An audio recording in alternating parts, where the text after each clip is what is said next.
자, 안녕하세요. 북서영 카페 여러분. 자, 오늘은 이제 저번 시간에 이어서 이 조선후기 경제 변화 부분을 할게요.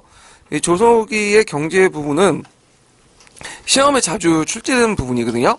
그래서 2년에 한 번씩은 나오는 것 같아요. 그래서 그 내용들 좀 정확히 파악할 필요는 있을 것 같아요.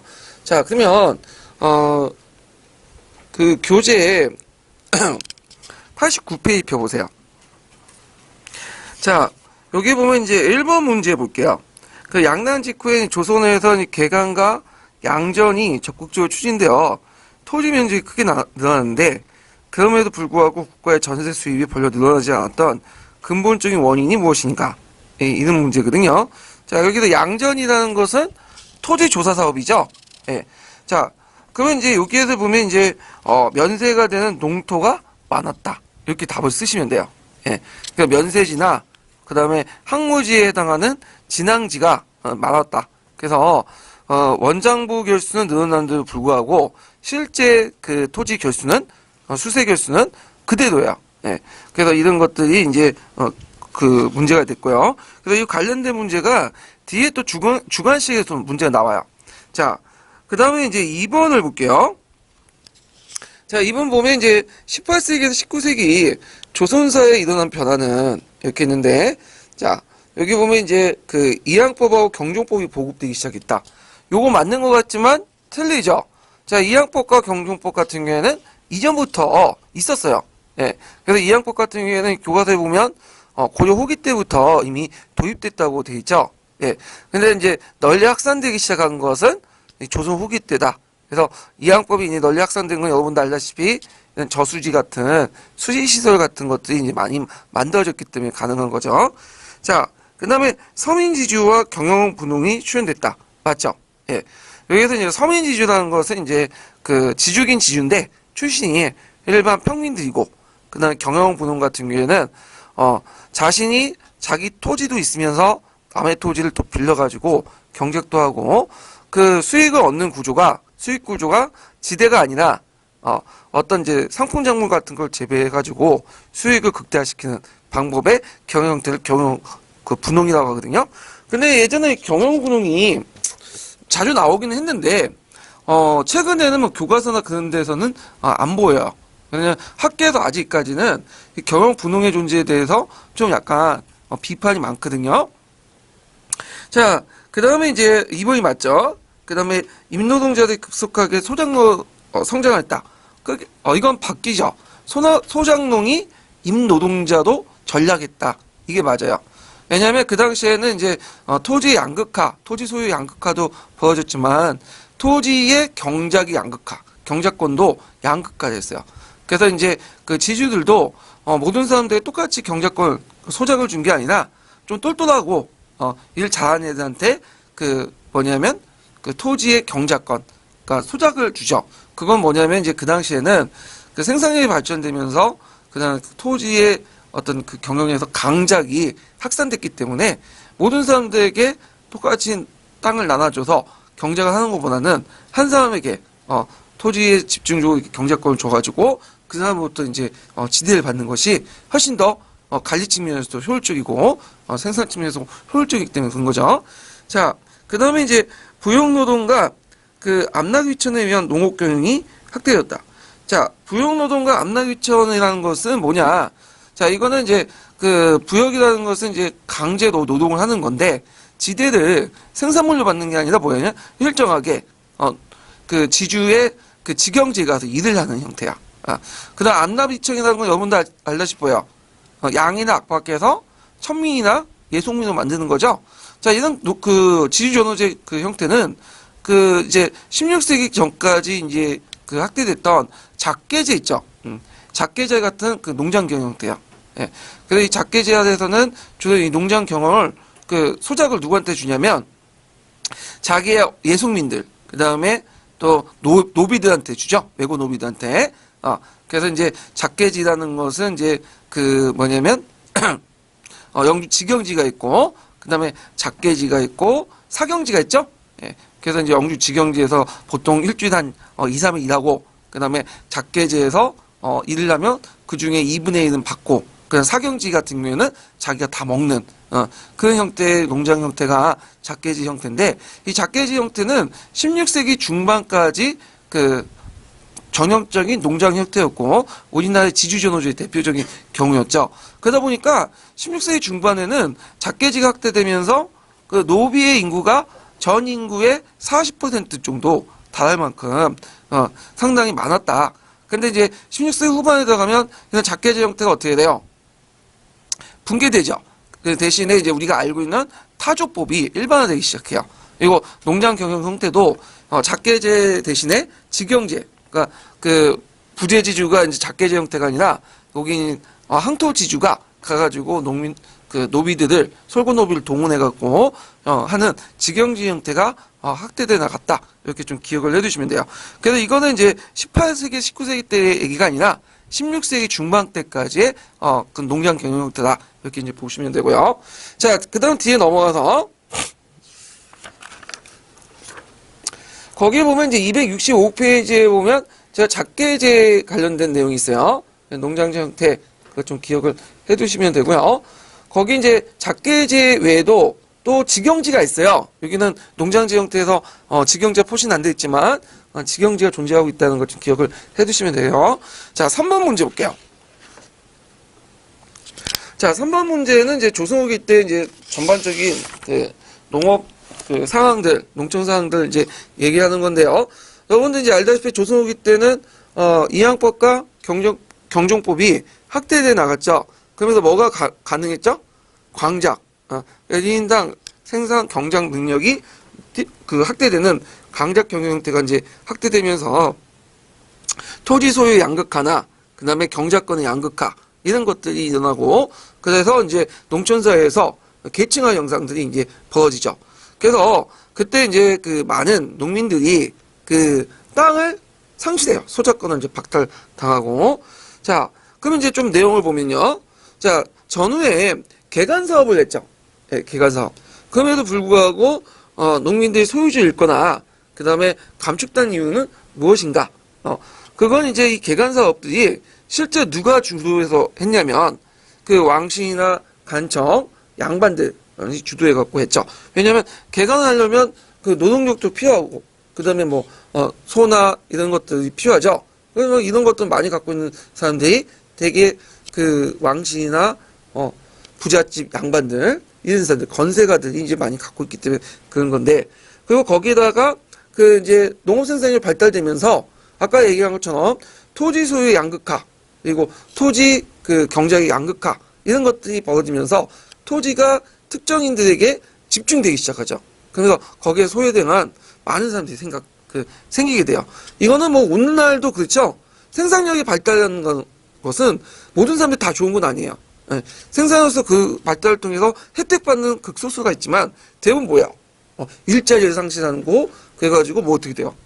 빈곤층 전락이 되잖아. 그래서 사회적 양극화가 일어나고 그 다음에 사회 갈등 이런 것들이 형성된 건데 이런 것도 이제 오늘날하고 비슷하다. 그래서 뭐 최근에 뭐 4차 산업혁명 같은 거 일어난다고 하잖아요. 근데 전혀 좋을 거 하나도 없어요. 네. 그 예전에 인간이 노동력 했던 거 누가 한다는 거예요? 자, 컴퓨터, AI가 한다는 거죠? 인공지능이.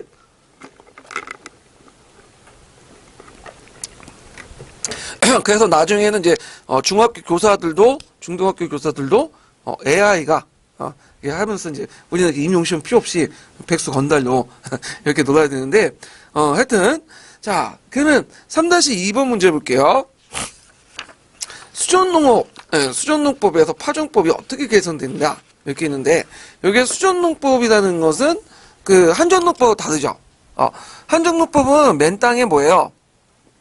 씨를 뿌리는 거죠. 그래서 물 대는 형태고 수전농법은 그 강남에서 도입을 했는데 물을 가다 놓고 거기에다가 농사를 짓는 방법이야.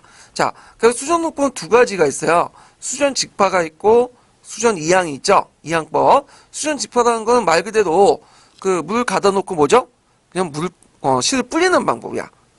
근데 이항이라는 것은 이제 어린물을 못 자라게 한 다음에 일정한 시간 보통 이제 봄에 한 4월달, 5월달 정도에 심죠. 그래서 이제 빼곡하게 촘촘하게 심어가지고 농업 생산량을 극대화시키는 방법이 그 뭐냐면 그 이항법인데, 그래서 예전에는 뭐 수종농업 같은 것들이 잘 하지 않았어. 우리나라 정통적인 농법 형태는 수종농법이 아니에요. 한전법이죠. 그런데 이제 수종농법도 하더라도 이항보다는 직파를 냈어요. 근데 이제 직파에서 뭘로 넘어가는 거죠? 이항으로 넘어갔다. 그래서 이항법은 아까치 말한 것처럼 고려 후기 때 도입됐지만 널리 확산되지 못했던 것이, 우리나라의 강수량은 고도고 내는 게 아니라 뭐예요? 주로 여름시대 집중적으로 내리죠. 그러다 보니까 물을 가둘 수 있는 저수지가 필요했는데 그 저수지가 부족했다는 거죠. 예. 주로 이제 뭐 제연이나 이런 것들은 있긴 있지만 이런 이제 크기 때문에 몇 군데만 이제 뭐냐면 물을 공급할 수 있고, 이렇게 이제 했는데 16세기 때 양반들이 뭘 만들었죠? 보를 만들었죠. 보. 예. 제연은 되게 상류에 만든 큰 댐을 말하고요. 보는 조그만 저수지를 말해요. 예. 그래서 이거는 국가 권력을 동원하지 않아도 양반 사림들이 자기 뭐 밑에 있는 사람들 동원해가지고 만들 수 있는 거야. 그래서 하주의 지주를 막아가지고 했던 이 보들이 등장함으로써 이 당시 이제 그 수리시설이 완비되기 시작했고, 그래서 그거에 대해서 이제 널리 확산되기 시작해요. 조선 후기 때. 그러면서 조선 후기 때 이제 수종 이항법이 확산되면서 아까치 말한 것처럼 여러 가지 이익이 있죠. 일단 강작이 가능하다는 거. 네. 그래서 추수기라든지 이항할 때는 제하고는 쉽게 편리하게 그 농법을 그냥 밭을 논을 관리할 수 있어요. 거기다 또 이제 김매기 같은 작업들도 덜 할 수 있죠. 왜냐하면 김매기의 목적이 뭐예요? 잡초 제거잖아요. 예, 잡초 제거예요. 근데 이제 그거가 이항 같은 경우에는 물을 가다 놓고 하기 때문에 잡초가 여기에 자랄 여지가 없어. 왜? 물에 약하죠. 예, 그런 등등 이런 것들 때문에 뭐냐면 농업 생산량이 올라갔다. 이렇게 이제 기억을 해두시면 될 것 같아요. 자, 그 다음에 이제 그 3-3번을 보면 농업 경영에 어떤 변화가 일어났으며 그 영향으로 농민층에 어떤 분화가 있는지 250장이나 쓰시오. 아까 얘기했지만 농업 경영에서도 모든 사람들에게 소작을 주는 게 아니라 특정인에게 소작을 주죠. 그 다음에 이제 또 작계제 대신에 뭐가 일반화되시죠? 타조법 또는 농장 경영 형태로서는 직영제, 이런 것들이 일반화되기 시작해요. 그리고 이제 농민층이 되게 분화되죠. 그래서 대부분 이제 소작농들이 몰락을 해갖고 이들은 뭘로 떨어지냐면 고농으로 떨어져. 예. 그러니까 농업 노동자죠. 농업 노동자. 일부는 도시로 올라가거나 아니면 강상 노동자들 되거나, 이런 사회 계층의 어떤 분화들이 존재했다. 이렇게 좀 기억을 해두시면 될 것 같아요. 근데 이제 요런 그 사회 경제적 변화상들은 좀 약간 제 생각에는 좀 뭐냐면 그 당시에 그 사회적인 변화보다는, 사회경제 변화보다는, 실제 변화보다는 어떤 자본주의 맹하돈 있죠. 예, 이 자본주의 어떤 맹하돈의 어떤 그 모형에 맞춰갖고 좀 설명한 것 같아. 실질적으로는. 예, 그래갖고 이제 우리가 이제 영국에 보면 농업혁명 같은 거 있죠. 예, 그래서 농업혁명에서 3분할제 해갖고 계급이 이렇게 분할돼 나가잖아요. 요거 비슷하게 이제 설명한 것 같은데, 뭐 학교에서는 그거에 대해서 다른 관점은 있긴 있어요. 근데 교과서나 통론에서는 그렇게 설명하고 있으니까 여러분들 그렇게 이제 쓰시면 되고요. 하여튼 그 다음에 이제 이항법이 널리 보급됐냐에 대해서도 또 학교에서도 의견이 많죠. 아직까지 조선 후기 이항법이 널리 보급되지 않다. 검색해도 나오고, 그 다음에 한국사 특강, 신특강에는 또 이항법은 그 당시 조선 후기 때 널리 보급되지 않았다. 그런 견해도 있어요. 네. 근데 이런 거 쓰면 어떻게 되겠어요? 여러분들 또 내년에 가서 공부를 하셔야 돼. 그러니까 그냥 통론이나 교과서에 있는 것들 쓰시면 돼. 왜 제가 이런 말을 하냐면 어떤 분들 너무 열심히 해가지고 머리에 아는 것들이 많아요. 그러다 보니까 문제가 나오면 너무 많이 줄줄이 써. 근데 핵심적인 말들은 안 쓰는 거야. 그 채점 기준에 입각한. 그래서 이런 것들은 대학원이나 박사 학위 논문할 때 공부를 얘기를 하시고, 여기는 철저하게 뭘 입각한다? 기본서나 요런 통론 이렇게 입각을 하고, 기본서 통론이 결정적으로 사실관계가 틀리지 않는 이상은 그대로 받아들여서 쓰는 게 제일 현명한 방법인 것 같아. 예. 자, 하여튼 있고, 그 다음에 4번을 볼게요. 자, 4번은 이제 뭐와 관련된 내용이냐면 그 그 난전과 관련된 내용이야, 난전. 예, 난전인데, 요게 상당히 어려운 문제예요. 예, 지금이야 이제 좀 알고 있으니까 풀 수 있는 건데, 왜 어렵냐면, 일단은, 거기 사조 자체가 어렵죠. 사조가 이게 지금 뭐예요? 일성릉이야. 일성릉 여러분들 알다시피 이건 뭐예요? 조후기 때 그 왕의 동태를 기록한 일기죠.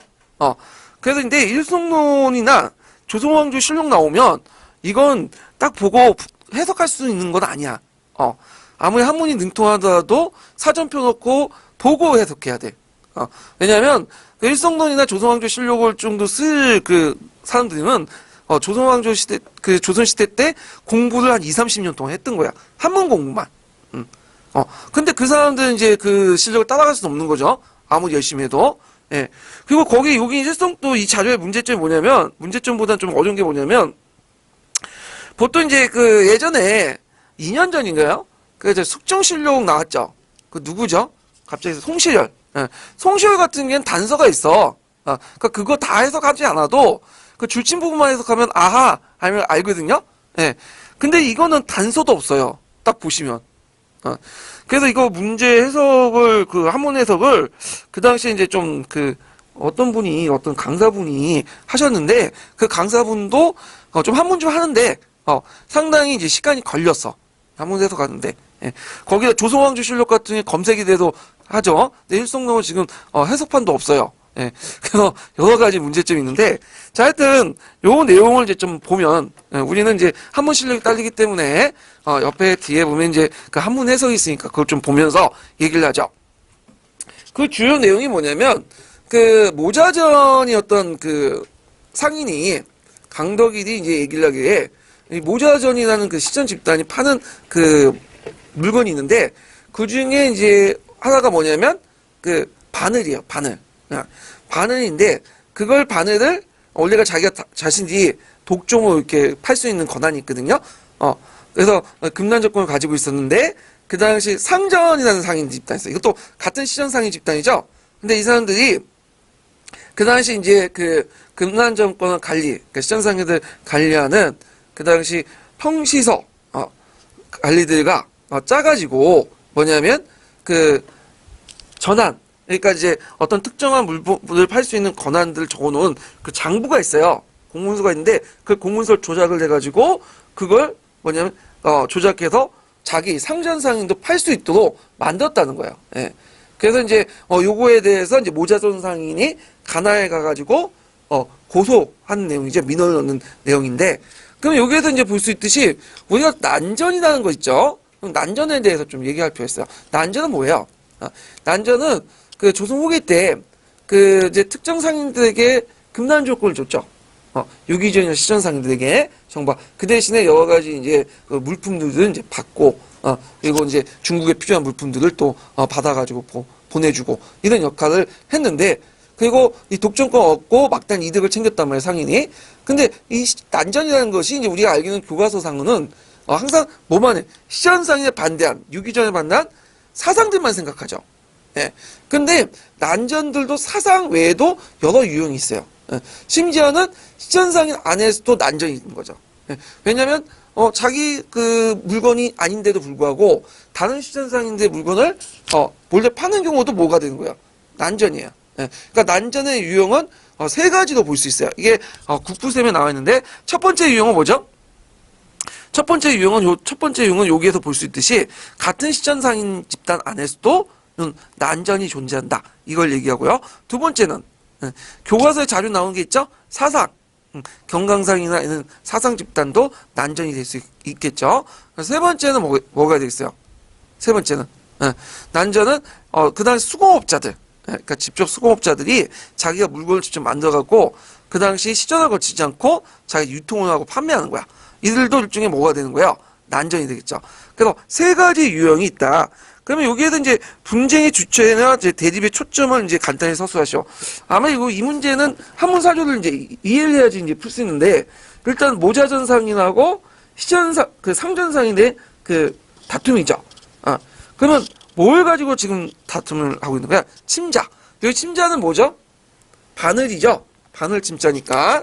자, 그래서 이제 침자라는 상품의 전매권을 둘러싸고 그 독점 판매권을 둘러싸고 다툼이 있었고, 자, 당시의 난전의 두 가지 유형.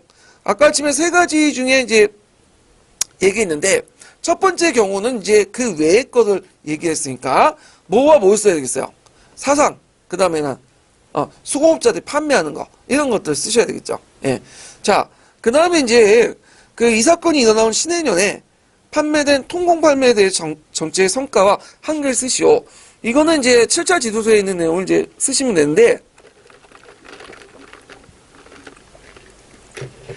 자, 이 금난정권은 언제 폐지됐죠? 예? 금난정권은 신해년, 신해통공 때 폐지됐죠? 예. 그래갖고 이제 금난정권이 폐지된 것이 이제 이게 1890 몇 년인가 그럴 거야. 91년인가? 예. 그래서 신해년에 통공정책에서 폐쇄했는데, 유기전을 제외한 모든 이제 시전상인들이 갖고 있는 독점 판매권을 폐쇄시켰죠. 예. 그 이유는 이제 그 당시 사상들이 성장을 해서, 남인들과 연결돼갖고, 남인 그 재상이었던 최재공이라는 사람이, 금난정권 폐지를 주장했고, 정조가 받아들이면서 폐쇄가 됐는데, 자, 이 금난정권 폐지는 이제 봉건적 산업질서의 붕괴. 이때 봉건적 산업질서는 뭘까요? 특정 상인들하고 정치권이 연관돼갖고, 독점권을 주는 형태죠. 네. 아니면 이제 길드 같이 자신의 독점권을 갖고 있는 집단. 그래서 일본도 가부나카마 같은 것들 있죠? 이것도 이제 봉건적인 어떤 대표적인 경우죠.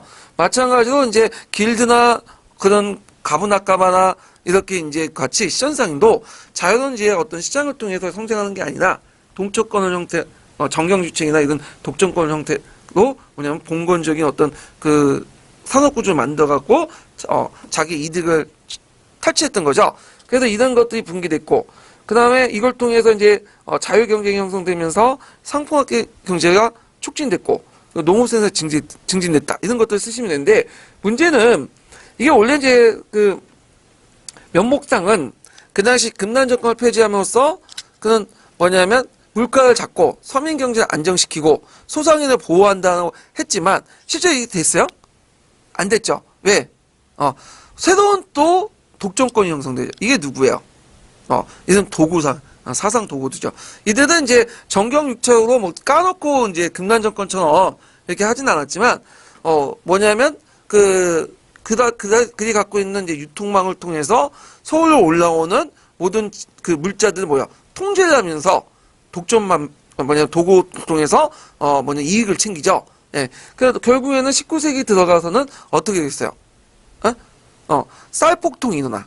그래갖고 이제 쌀을 이제 올라오는 거, 서울에 올라오는 그 쌀을 통제를 하면서 경강상인 집단들이 수도권에 있는 그 서울에 살고 있는 그 서민들이 폭동을 일으키는 그 문제점이 나오는데, 정부가 도구업화령을 내려가지고 그들을 막으려고 해도 이게 제대로 안 됐어. 왜 안 됐을까요? 정치권하고 그 당시 이제 사상 간의 유착이 너무 심했던 거야. 정경유착. 지금도 마찬가지는 지금도 이제 정부가 맨날 등장할 때마다 정권이 바뀔 때마다 재벌 타파니 어쩌니 하잖아요. 그래서 지배구조 개선. 그거 안 되잖아. 그거 왜 그랬어요? 전형적인 정경유착 구조가 아직 남아 있었다는 거죠. 예. 이런 것들이 이제 연결시켜 갖고 보시면 되고요. 자, 그다음에 뒤에 넘어가서 5번을 보죠. 5번. 자, 이 5번은 뭐와 관련된 거냐면 이제 신해통공 허파와 관련된 사료죠. 그래서 이제 그 정조 15년 1791년에 그 당시 최재공이라는 사람이 신해통공이 이제 최재공이라는 사람이 그 금난정권의 문제점을 지적하면서 이거에서 뭐냐면 타파해야 된다 하는 그 주장된 상소인데, 이걸 계기로 해서 뭐가 된 거예요? 신해통공이 내려지고 결국에는 유기전을 제한 금난정권이 타파됐죠. 그러면 참고로 유기전에 가지고 있는 그 금난정권은 언제 타파됐을까? 이거는 2차 가보개혁이야. 2차 가보개혁이야? 1차 가보개혁. 1차 가보개혁. 그리고 유기전 자체는 언제 폐지됐죠? 유기전과 상리국은 2차 가보개혁이죠. 예. 이거 구분하세요. 예. 그리고 금난정권 자체는 1차 가보개혁. 그 다음에 유기전 자체는 2차 가보개혁. 이렇게 좀 구분해서 보시면 되고요. 예전에 한번 어떤 분이 게시판에 그걸 물어보더라고요. 예. 그래갖고 제가 이제 1차 때 금난정권을 가지고 있는 독점 판매권이 폐지됐다고 하는데 뭐 교과서에서는 유기전이 2차 때 폐지되지 않았냐 이렇게 물어보는데 맞는 말이에요. 근데 제가 말한 거는 유기전 폐지가 얘기하는 게 아니라 독점 판매권을 얘기한 거예요. 1차 때요. 자, 그러면 적절하지 않는 거는 이제 한번 찾아보죠. 금난정권 폐지하고 관련되지 않는 거. 자, 금난정권이 폐지돼도 그 당시 그 독점 판매권이 그 당시 이제 없어진 건 아니죠. 그 자리를 누가 했어요? 부상대고. 주로 이때 부상대고라는 사람들은 어떤 사람들이에요? 경강상인들이죠. 예. 그래서 이 경강상인 집단들은 그 아까 얘기한 것처럼 그 서울에 올라온 그 길목들, 그러니까 지금은 이제 서울에 들어가 있지만 송파나 마포 같은 지역들 있죠. 거기에 이제 뭐냐면 그 상권을 형성해갖고 서울에 올라오는 그 물건들을 차단을 하죠. 그래서 이제 조선 후기 때 같은 경우에는 종전의 시장 중심의 유통체계에서 누구 중심의 유통체계로 바뀌게 되냐면 이런 그 경강상인 집단의 유통체계로 바뀌게 돼요. 그래서 이제 사람들이 싼 물건을 사려고 어디까지 가죠? 이제 외곽으로 가죠. 예. 그래갖고 오늘날 말하면 이런 거렇게 생각하시면 돼요. 그러니까 앞에 있는 이제 정통시장을 가는 게 아니라 좀 대량으로 구입하기 위해서 차 몰고 어디 가냐? 좀 약간 떨어져 있는 그 마트 있죠. 대형 마트에 가갖고 구입을 하게 되죠. 그러면 정통시장이 어떻게 돼요? 죽게 되죠. 이런 경우야. 그래서 유통권이 바뀌게 돼요. 그래서 이걸 이제 잘 이용해서 나중에 이제 어느 정도 이제 시장상인 집단이 죽었다 생각하니까 이제 뭐죠? 매점 매석 형태로 바뀌게 되는 거죠. 예, 독점권을. 예. 자, 하여튼 이런 것도 있고요. 그 다음에 2번 보면, 아까 이제 19세기 때 들어가면 이제 그 사상도구에 대한 도시 빈민들 반발이 거세졌죠. 그게 이제 대표적인 19세기 때 일어난 쌀폭동 같은 것들이, 볼 수가 있고요. 그 다음에 이제 그 상품 유통체계에서 송파나 마포 같은 경우에는, 지금 뭐 하는 거야? 어디 뭐가 있었죠?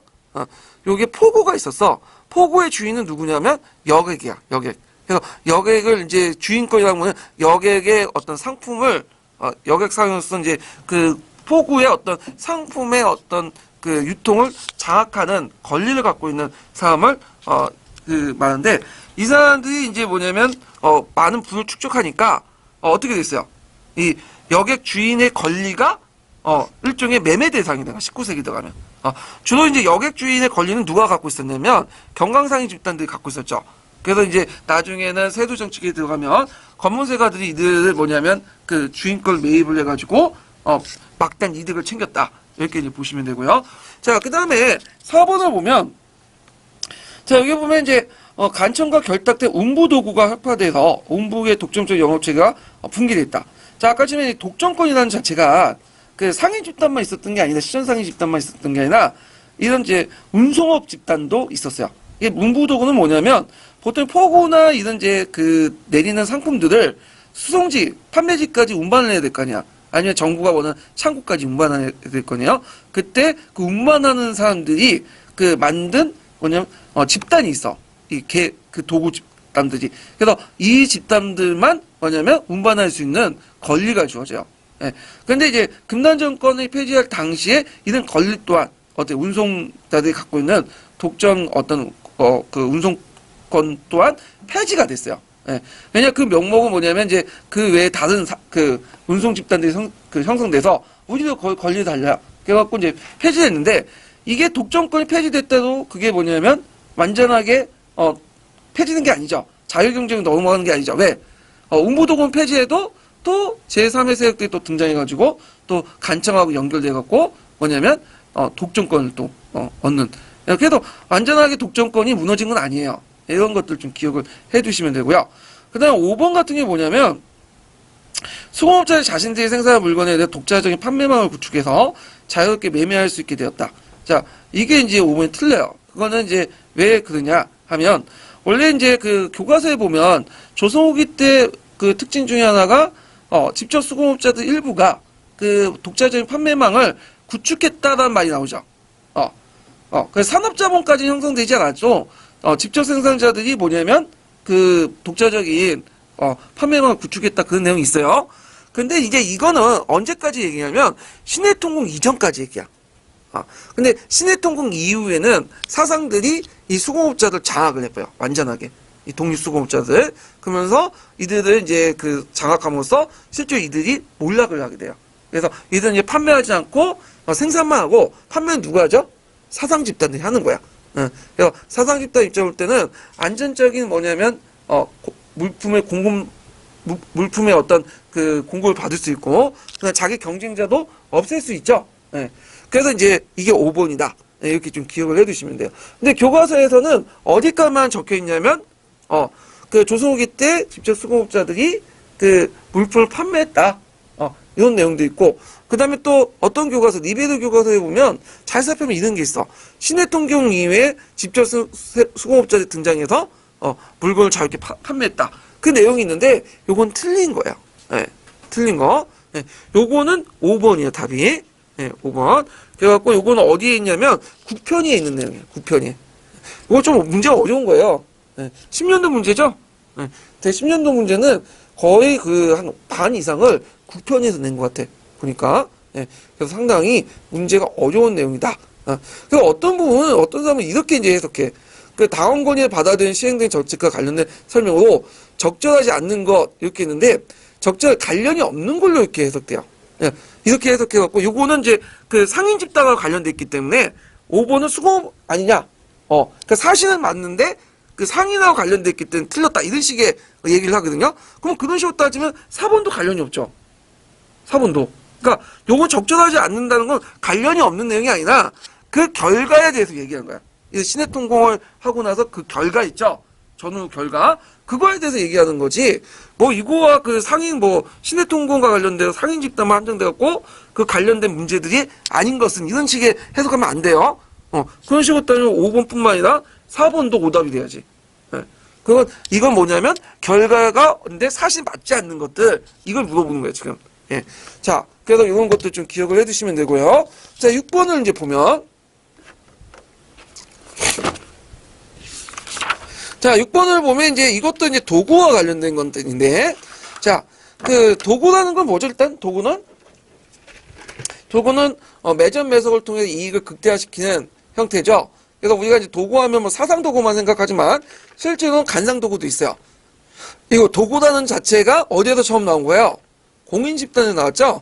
네, 그러다 보니까 이제 간상 도구, 사상 도구 이렇게 두 가지로 나눌 수 있지만, 근데 이제 보통 교과서나 통론에서는 사상 도구만 부각이 된 거죠. 자, 그러면 그 도구와 관련된 문제를 풀어볼게요. 6번. 자, 기획과 미음에 대한 설명 옳지 않은 것은, 자, 여기에 보면, 기획을 보면 이제, 세곡 운반을 주로 하면서, 송파, 양주 등지의 거점을 확대해 나갔다. 아니죠. 이거는 사상, 경강상의 집단들이죠. 예. 그래서 보통 이제 송파나 양주 등지의 유통권을 형성했던 건 이유가 뭐냐면, 요 지역은 금난 정권이 미치지 않는 지역이기 때문이에요. 되게 금난 정권이 미치는 지역은 어디예요? 한성과 그 주변에 나중에 확대되면 10리 정도? 그러니까 밖에는 미치지가 않아. 그래서 여기에 이제 시장을 만든 거죠. 예. 자, 그 다음에 이제 이거 틀렸고. 자, 그 다음 공인이죠. 공인은 대동법 이후에 출연한 특권 상인 집단이죠. 예, 맞고요. 그 다음에 디귿 같은 경우에는 그 난전을 급방할 수 있는 특권, 금난조건이라는데 이걸 통해서 물가를 마음대로 조절하는 패단이 있었고요. 시전상인들이. 그 다음에 이제 사상인데 보통 사상이라는 것은 뭐예요? 국가의 보호를 받지 않는 사람들이죠. 그래서 난전하고 이제 동일한 의미에서 이제 얘기를 하는데 이때 사상들이 처음에 출연한 거는 어떤 사람들이냐면 군문의 군주나 군조지나 세가의 노비들이에요. 예. 그 건세가의 노비들이나 군문의 군주 같은 사람은 이제 어떤 사람들이냐 훈련도감 아시죠? 예. 훈련도감은 직업군이지만 이 사람들이 월급을 제대로 제대로 받지 못했어요. 그러다 보니까 부업을 뭘 냈냐면 도시에서 물건을 갖다 팔아. 근데 정부 입장을 볼 때 이걸 또 막을 수가 없는 게 왜냐 이 사람들도 먹고 살아야 될 거 아니야. 그리고 또 자기가 돈을 많이 줄 수도 없는 거고 월급을. 그래서 이제 부업으로 이런 상행위를 했다. 이렇게 좀 기억을 해주시면 되고요. 자, 미연을 보면 유기적을 제한 나머지 시전대 특권을 없애도록했다. 맞죠? 네, 신해통공 관련됐네요. 답이 1번이죠. 12년 문제는 되게 쉬워요. 이거는요, 뭐 고등학교 수준? 네, 요 정도 나왔고. 그냥 뒤에 넘어가서 7번을 볼게요. 7번.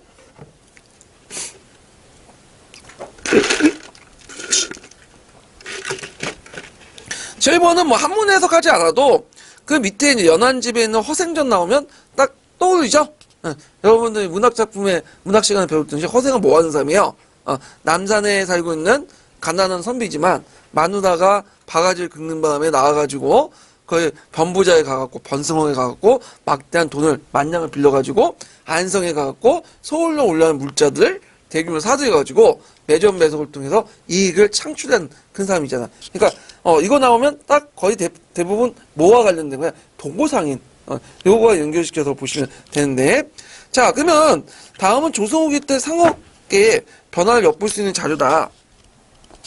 전통적으로 이 가에 대표하는 상인들이 행사했던 권한을 쓰고 나와 유사한 방식으로 부를 축적했던 상인 집단 세 가지와 그들의 특징적인 상업활동 내용을 각각 쓰시오. 이렇게 했는데, 자, 일단은 이제 운종로라는 것이 있죠.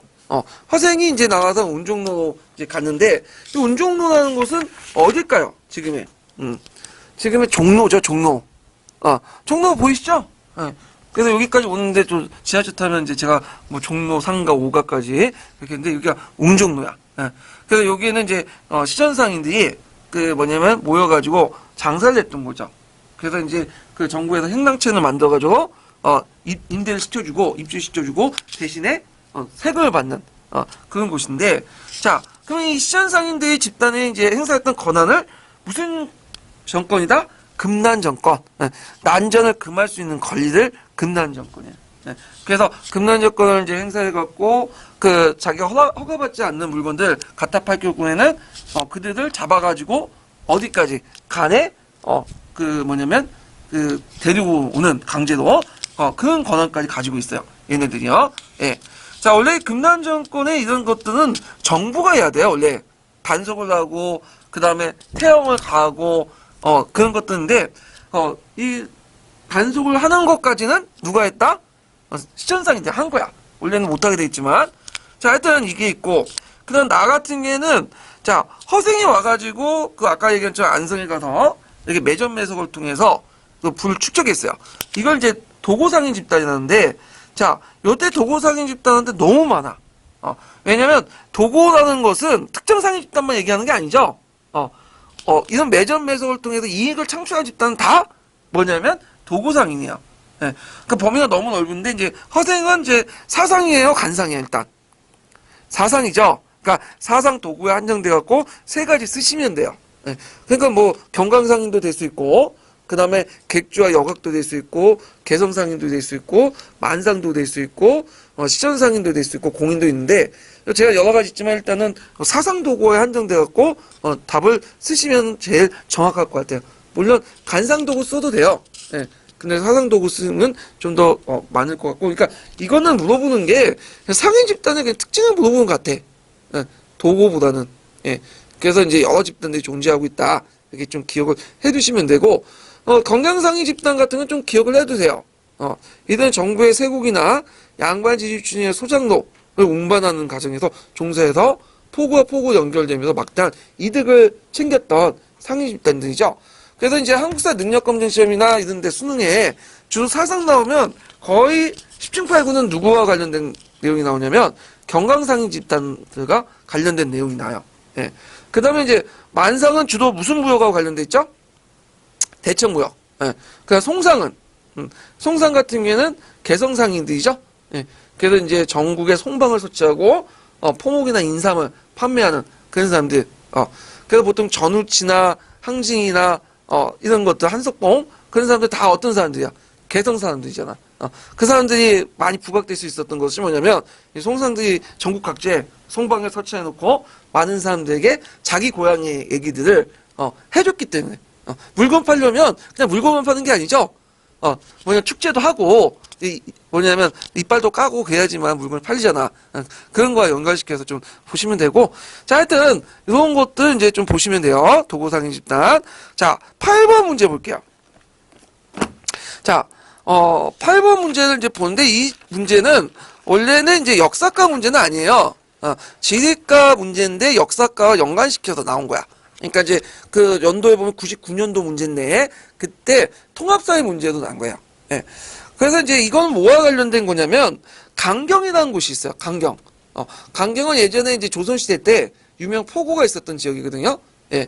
근데 이 강경이 이제 충청도 전라도 그 사이에 있으면서 여러 이제 물건들을 그 뭐냐면 교환하고 교육하는 포구에 있었던 것인데, 자, 여기에서 이 강경이 성장했던 그 이유가 뭘까요?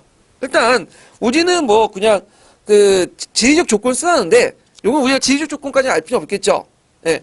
포구로서 이 강경의 포구가 어떻게 성장 이것만 하면 돼. 역사적 사항만. 원래는 이 포구라는 것은 뭐 하는 곳이에요?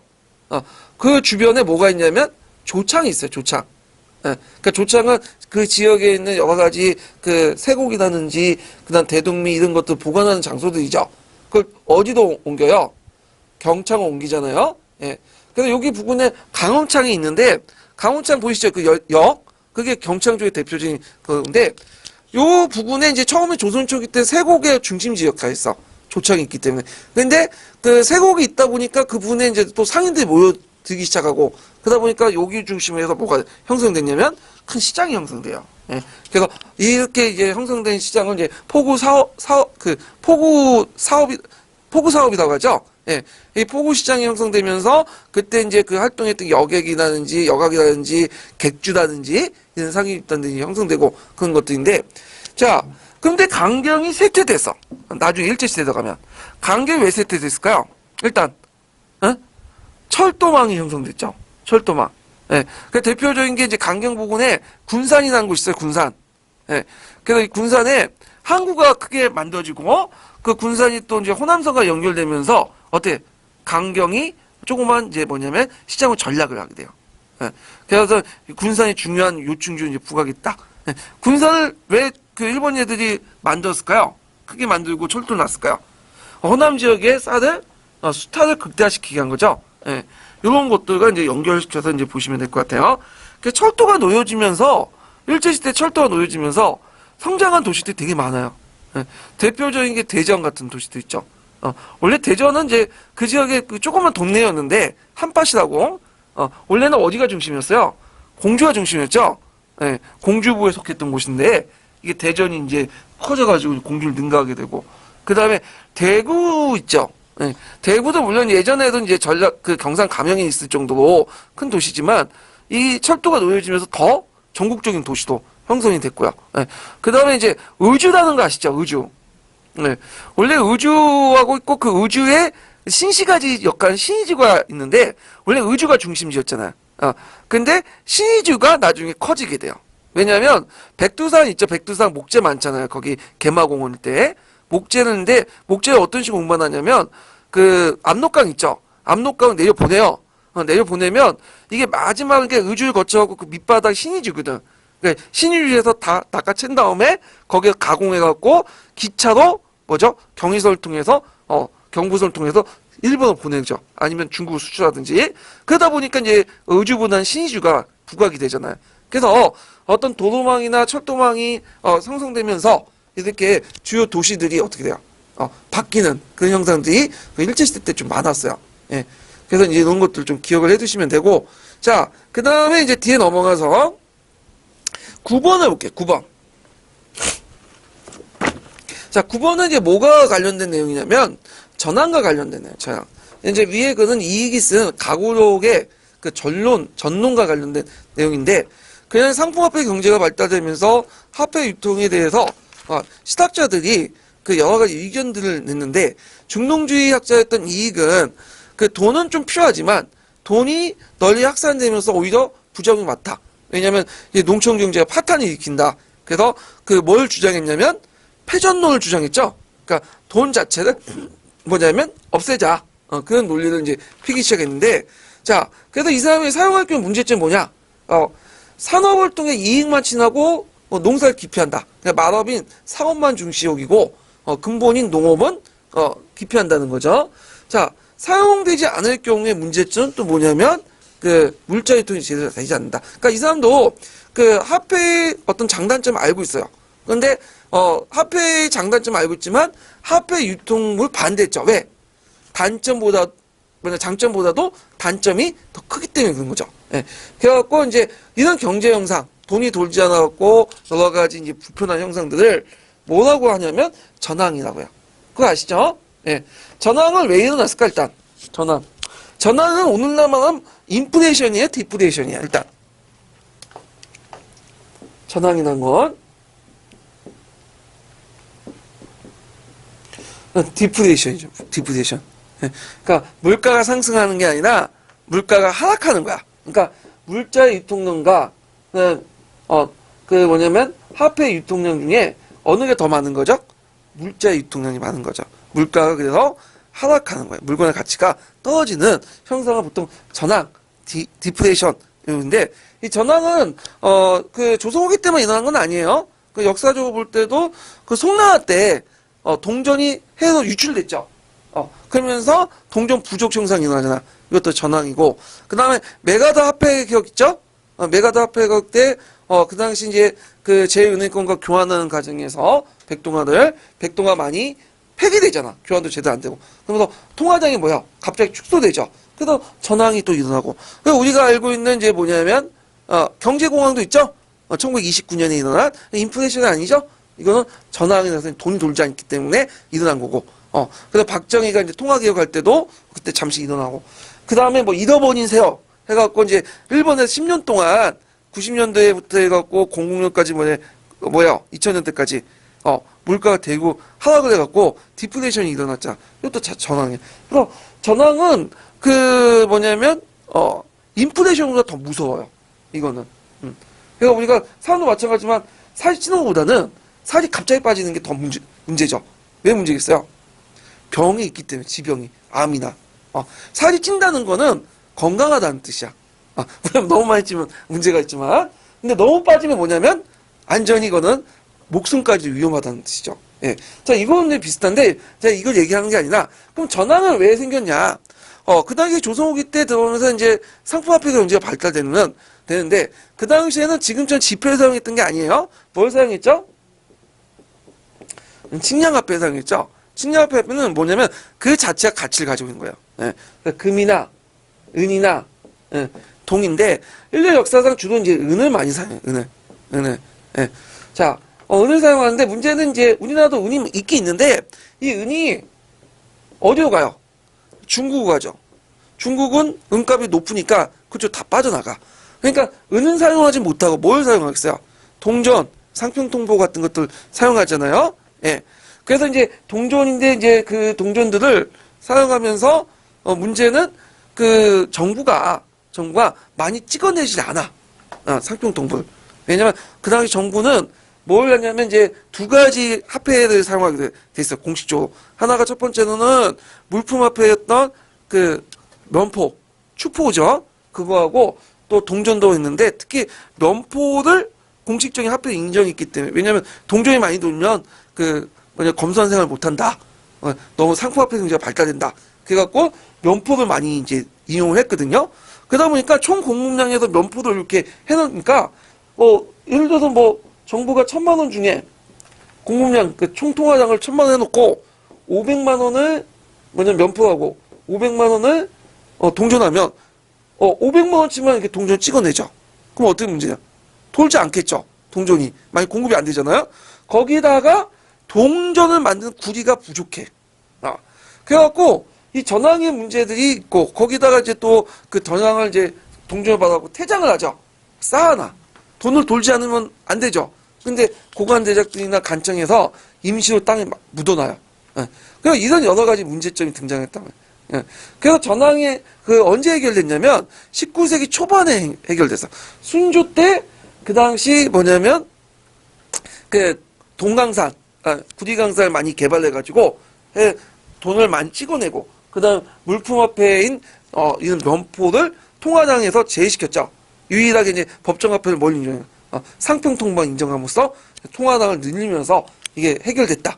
그래서 이제 포셈을 보면 잠깐 5개념 같은 내용이 있는데 영조 때는 전황이고 정조 때는 공시전황이다. 이런 식으로 얘기를 하잖아요.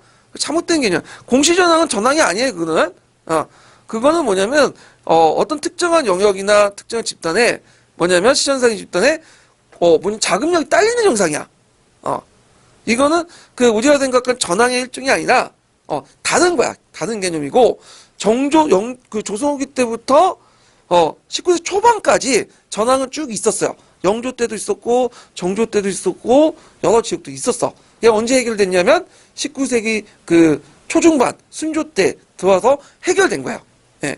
그래서 이제 후세만 보면 좀 개념이 마치 영조 때만 있은 것처럼 이렇게 설명하는데 이건 잘못된 개념이다. 이게 좀 기억을 해주시면 될 것 같아요. 자, 그래서 이제 있는데 그러면 이때 동시에 알아야 될 것은 뭐냐? 자, 그러면 이같이 신학자들은 그러면 그 동전 유통에 대해서 되게 뭐냐면 부정적이냐? 그건 아니에요. 일단 중상주의 학자들은 뭐 동전 사용에 대해서 되게 긍정적이었고 심지어는 정약용이나 유용 같이 그 뭐냐면 중농주의자들도 동전 사용에 대해서 긍정적이야. 예. 그래서 이것을 이제 필요하다고 생각하고 다만 국가가 절차에 통제를 해야 된다. 뭐 이런 이제 생각을 가지고 있었어요. 그래서 제가 이제 그 277페이지에서 278페이지까지 그 뭐냐면 아까 얘기한 거와 그다음에 신학자들의 어떤 생각 이런 것들을 적어놨어. 그래서 요거 좀 외워두세요. 관련돼서 나올 수가 있어. 전환과 관련된 문제에서.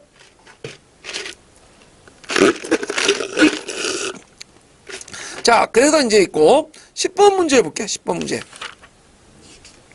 자, 요거는 이제 뭐냐면 이제 조선시대 때, 조선 후기 때 강상경영이에요. 네, 강상경영인데 조선 초기 때는 복권 없어요. 조선 초기 때는 초기 때는 정부가 통제했다고 보시면 돼요. 그래서 철이나 금이나 은 같은 것들을 정부가 일종 부역 노동을 시킨 거지. 그러니까 도망가고 잘 안 하죠. 특히 금이나 은 같은 경우에는 그 처음에 캐다가 안 캤어. 왜 안 캤냐면 그 캐면 뭐예요? 명나라 달라고 하니까. 그래서 이걸 중단시키는 이제 문제점이 있다가 나중에 16세기 들어오면서 은강이 많이 개발되죠. 이제 사채를 해요. 왜 하냐면 그 당시 명나라 교육이 많아지면서 어떻게 돼요? 은이 많이 필요했기 때문인 거죠. 예. 근데 이제 은하고 연하고 이제 은을 이제 채굴할 때 문제점이 뭐냐면 납하고 은이 같이 있죠. 그거 아시죠? 그러면 납하고 은을 뭐냐면 분리시켜야 돼. 그 분리시키는 방법, 효율적인 방법을 우리나라에서 처음으로 개발했죠. 그래서 이제 이걸 뭐냐면 해치법이라고 아세요? 해치법. 그래서 이제 그 김머식이라는 사람이 있어요. 김삼동인가 뭐 하여튼 이름은 생각이 안 나는데 김머식이라는 사람이 그걸 개발했는데 이 해치법이 이제 우리나라에서 개발했지만 실제는 어디에도 많이 쓰였냐면 일본에서 많이 쓰였어요. 그래서 동아시아 책에는 많이 나와 해치법이. 일본에서 그 16세기 때 은강 개발할 때 전국시대 때 전국 다이모들이 부국 참여해서 은강을 많이 개발했잖아요. 그때 해치법을 많이 사용했어요. 예. 자, 그러면 그 조선시대 때 이제 조선 후기 때 이제 그 내용을 좀 볼게요. 자, 280페이지 잠깐 펴보세요.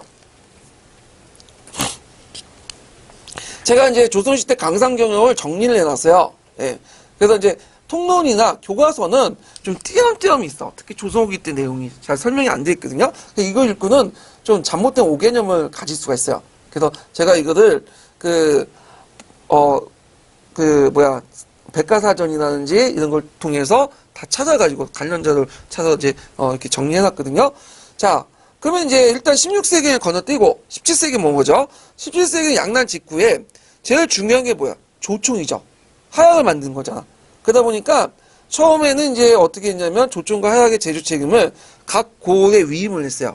예. 근데 실제적으로 이제 각 고을에서 그걸 다 만들기 힘드니까 특정상인과 수공업자들이 이제 무기제를 위탁해서 만들었고, 근데 이게 상당히 비효율적이야. 그래서 안 되겠다 해가지고 이것을 누구한테 이관했냐면 오군영에 이관했죠. 그러니까 지금 중국이나 뭐 북한 같은 경우 보면 군대가 모두 같이 해요. 무기도 같이 만들고 사업도 같이 하잖아. 그래서 오군영에 이관해갖고 오군영에서 이제 이런 조총이나 하약을 만들려고 이제 하는데 그 원료가 되는 게 뭐야? 강상 그 강물이죠. 그러니까 강상 채굴국까지 갖게 된 거예요.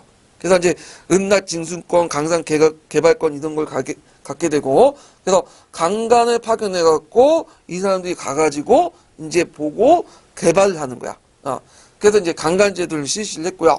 그 다음에 대동법 이후에는 대동세 일부를 또 군수문자 제작 비용을 또 충당했어요.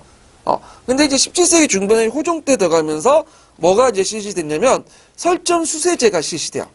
설점은 뭐야? 설점은 일단 점이라는 강산 개발할 때 그 시설물을 점이라고 하죠. 수세는 뭐냐면 세금을 걷는 거야. 그래서 설점의 주체와 수세의 주체에 따라서 크게 세 식이 나눠요. 누가 설점하고 누가 수세에 따라서 세 식이 나는데 처음의 시기는 1기는 체은간제, 그 다음에 2시기는 별장제, 그 다음 마지막으로 영조 이후부터는 물주제. 요 세 시기를 보통 설점 수세제 얘기해요. 자, 그러면 체은간제들 보자. 자, 이때 이제 그 은채굴구가 징수권을 누가 이제 했냐면 오군영에서 다시 호조로 이관이 돼요. 예. 그래서 이때 이제 호조에서는 설점과 수세를 어떻게 했냐면 설점을 할 때 강산 개발할 때 부상대구를 참여시켜. 예. 그 다음에 수세는 그 정부에서 체은관을 파견해갖고 걷어요. 이런 취지야. 근데 이제 문제점이 이제 뭐냐면 부상대구를 참여시켰는데 부상대구를 왜 참여시켰어요? 예전 조선전기 때 이제 조선전기 때 그 강산 개발한다고 뭐 그 농민들 주민들 동원했잖아요. 근데 그거에 부역의 기피 현상도 일어나고 저항성이 일어나죠. 그러니까 이제 그 부상대구를 참여해서 이들이 돈을 주고 고용해갖고 하면 정부 입장은 좋죠. 그러니까 아웃소싱 하는 거 아니야. 그 다음에 조세 그 부역 노동 기피도 뭐냐면 피할 수 있고. 근데 이때는 잘 안 됐어. 왜냐면 17세기 중반 때는 아직까지는 민간 자본이 그렇게 성장하지 않았거든요. 그래서 정부 뜻대로 잘 안 됐어, 이게요. 예. 그래서 있고, 그 다음에 납체굴권과 징수권은 계속 오군영이 유지됐다. 그러니까 은은 누가 갖고 있는 거야? 호조가 갖고 있고, 납은 누가 갖고 있는 거죠? 오군영이 이제 갖고 있는 거죠. 근데 이게 상당히 좀 불합리하죠. 왜 불합리했어요? 은과 납은 떼어지지 않, 분리되지 않는 거지. 같이 채굴하면 되는 건데 하면서 누구는 오군영이고, 납은 오군영이고, 은은 호조가 갖고, 이게 잘 안 된단 말이야. 그러니까 이제 17세기 후반 숙종 때 들어가면 다시 뭐냐면 곤쳐요. 그래서 은납 징수권을 누가 통합하죠? 호조가 통합을 해요. 그리고 이제 그 이때 이제 뭘로 곤치면 별장을 파견해요. 이때 이제 그 한약 부상대구와 호조가 유착의 별장을 파견되고 별장이 다 설정과 수세를 담당해요. 그래갖고 이제 설정과 수세이고 경영은 그 전문적인 강상 경영업체인 도목한테 맡겨. 그런 식으로 했다. 그래서 이제 있고, 그러면 이제 문제는 그 중앙에서 이제 그 모든 걸 다 해먹잖아. 그러니까 지방에 강상 경영을 하는데 그 자금이 그 이익이 지방에 쓰이지 않고 다 어디 올라온 거야? 중앙 올라온 거죠. 그 오늘날 말하면 그 뭐 현대백화점 뭐 CGV나 메가박스 그 영화관들이 곳곳에 지방에 그 지점 만들잖아요. 그러면 그 전에 있었던 무슨 그 조그만 지방의 도시들 중소도시에 있는 극장가가 어떻게 해? 싹 죽잖아. 그러면 거기에서 벌어들인 것을 지방에 쓰지 않고 다 어디 올라가? 본사가 올라가 중앙으로. 그러면 지역 경제 살겠어요? 안 살죠. 그 반반이 많을 수밖에 없어. 그러니까 이제 그 당시에 이제 18세기 들어가면 이제 좀 어느 정도 그 뭐냐면 그 지역 상권들 그 상인들이 이제 성장하면서 그 당시 지방간로와 손을 짜가지고 뭐냐면 잠체가 행해져. 잠체는 뭐냐면 사채하고 좀 구별되죠. 사채는 그 개인이 하는 거죠. 근데 잠체는 개인이 하는 건데 허가받지 않고 몰래 하는 거야. 그리고 이제 이거 강산개발이 막 하니까 심지어 18세기 중반에 들어가면 강산개발 금지하는 그런 영이네요. 왜냐하면 강산에 농민들이 모이면 어떻게 써요? 농사를 제대로 안 짓는다. 그런 문제점이 이제 있는데, 자, 이게 이제 별장제, 요 시기가. 자, 그러다가 이제 영조 때 들어오면서, 18세기 후반에 들어오면서, 어떻게 되면 물주제가 돼요. 물주제는 뭐냐면, 말 많고 했던 것은 이제 별장제 폐지시키고, 이제 설정과 수세를 이제 누가 하냐면, 설정은 상인 물주들. 호주의 승인을 받고 상인 물주들이 하고, 수세는 누가 하겠어요? 수령이 직접 징수하죠. 그래서 수령이 징수해서 반은 중앙에 올리고 반은 지방 재정으로 쓰이는 거야.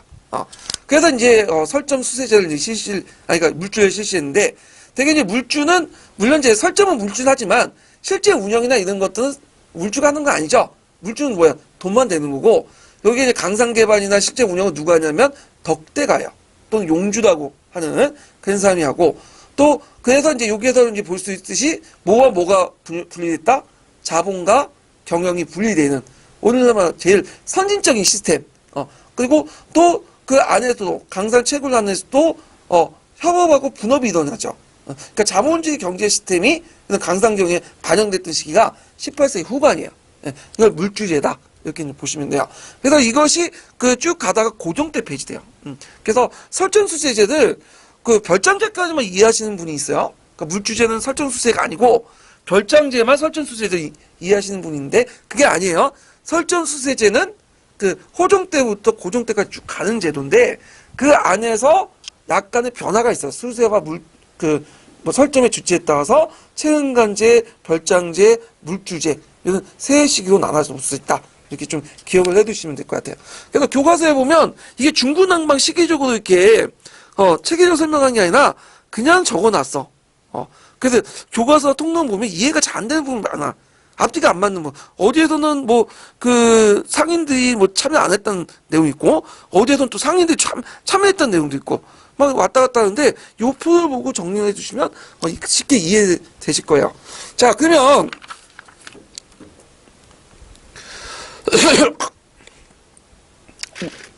문제를 풀어볼게요. 자, 가는 강강 파견 제도를 실시했다. 요건 언제죠? 그 표에서 볼 수 있듯이 17세기 초반 때 얘기죠. 예.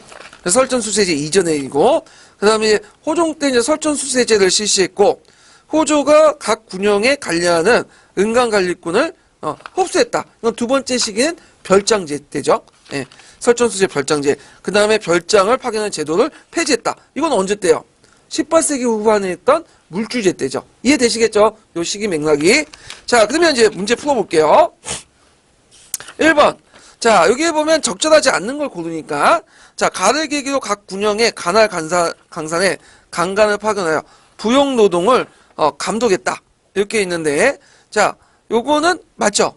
예. 그래서 그때 군영에서 강간을 파견해서 은과 납을 징수하고 부용노동을 감독하는 그런 역할을 했고요. 그 다음에 이제 나를 보면, 자, 여기에 보면 이제 나조치를 통해 호조는 민간인의 감상 경험을 허용하고 세금을 수수했다. 맞죠? 여기 체흥간제 때죠. 체흥간제. 그래서 체흥간제 때는 그 호조가 이제 설점을 부상대고에게 이제 참여시켰고 했는데 문제는 이게 제대로 됐어 안 됐어 지금? 초창기 때 안 됐어. 왜냐면 아까 얘기한 것처럼 사상들이 성장하지 않기 때문에 자본이 아직 축적되지 않기 때문에 그 정보 의도할 만큼 그게 되지 않았다. 그럼 왜 부상대고를 참여시켰을까요? 그 당시에 부역의 기피 형상들을 막으려고 저항을 막으려고 했던 거죠. 자, 그 다음에 이제 그게 안 되니까 이제 별장제를 실시했죠. 호조가 이제 별장을 파견해갖고 설정 수세를 하는 그런 제도를 했는데, 그래서 아까처럼 다방침 이후에는 호조가 새로운 편입된 은강을 별장을 파견해 수세했다. 맞죠? 예. 그 다음에 라조치 이후에는 아까 라조치는 뭐야? 별장제가 폐지되고 물주로 넘어갔죠. 물주제의 수세 주체는 누구라고 했죠? 수령이라고 했죠. 그래서 수령이 강상 수세 업무를 담당했고 설점의 주체는 누가요? 이 당시 물주가 한 거죠. 예, 이런 것들. 그 다음에 5번은 나조치 이후에 물주가 강산 투자를 금지시켰다. 아니죠. 물주가 설점의 주체가 되고 경영은 누구한테 맡겼다? 그 당시 덕대나 용주라는 사람한테 맡긴 거죠. 그래서 5번이 답이에요. 근데 1, 2, 3, 4번은 오답인데 이게 맞는 얘기인데 좀 어렵게 설명했고 요 5번 되게 쉽게 됐어요. 이거 교과서만 읽어도 풀 수 있는 거예요, 이거는. 예. 그래서 요거는 문제가 되게 쉬운데 답은 쉬워. 근데 그 오답 내용은 좀 어려워. 그래서 그 진행 과정을 알아야지만 이해될 수 있는 거예요. 예. 요거는. 그래서 10년도는 되게 어렵게 냈는데 11, 12년도 들어오면 오답은 되게 어렵게 내면서 답은 쉽게 만들게 했어요. 예. 그래서 근데 요 내용도 이제 제대로 알려면 일단 뭐 우리가 알고 있는 통론이나 교과서 외에도 그 구편이 자료 있죠. 그거나 아니면 또 뭐냐면 여러 가지 이제 백과사전 이런 것들 알아야지만 체계적으로 이해를 할 수 있다. 이렇게 좀 기억을 해두시면 돼요. 자, 그래서 이제 제가 여기 문제 분석 때 쭉 설명했으니까 좀 참조를 해주시고요. 강상 경영 관련된 부분이 나올 때가 됐어요. 이거 한번 나올 가능성이 좀 있거든요. 그래서 강상 경영 부분을 좀 정확히 기억을 해두시는 게 좋을 것 같아요. 자, 그 다음 뒤에 넘어가서 11번 문제. 네. 11번 문제인데 자, 이거는 좀 쉬었다 할까요? 네, 쉬었다 할게요.